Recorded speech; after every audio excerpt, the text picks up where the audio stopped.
Gomina Adeleke ránṣẹ́ sí àwọn Mùsùlùmí layajọ ayẹyẹ Eid-el-Maulud. Gómìnà ìpínlẹ̀ Ọ̀ṣun Sẹ́nitọ̀ Adémọ́lá Adeleke ti ké sí àwọn Mùsùlùmí nípínlẹ̀ Ọ̀ṣun láti lo àyájọ́ ayẹyẹ ìbí Prophet Muhammad fún ìtànkálẹ̀ ìṣọ́ àlàáfíà àti ìṣọ̀kan, nítorí eléyìí nìkan ló lè mú ìdàgbàsókè bá àwùjọ wa. Nínú àtẹ̀jáde kan tí agbẹnusọ fún gómìnà Mallam Ọláwálé Rasheed fi síta, ló ti ṣàlàyé pé ìbí Prophet Muhammad jẹ́ àmì ńlá fún gbogbo Mùsùlùmí lọ́kùnrin àti lóbìnrin.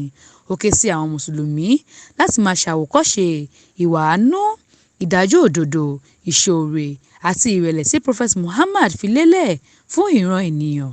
Bákan náà ló tún rọ̀ wọ́n láti rántí ìfẹ́, àlàáfíà àti ìṣọ̀kan tó kún ayé Prophet Muhammad, kí wọ́n ṣetán láti farada àìlera ẹnìkejì, kí wọ́n sì máa gbé nínú ìṣọ̀kan pẹ̀lú gbogbo èèyàn láì fi ti ẹ̀yà, ẹ̀sìn àti èdè ṣe.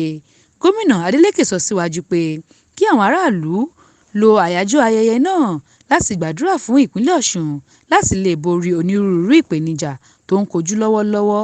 Ó gbàdúrà pé kí ayẹyẹ náà ṣe atọ́kùn ìmúgbòòrò àlàáfíà àti ìtẹ̀síwájú bá ìpínlẹ̀ Ọ̀ṣun àti orílẹ̀-èdè Nàìjíríà lápapọ̀. Mariam Ọláníyì ló jábọ̀ ìròyìn fún Etí Ọba TV.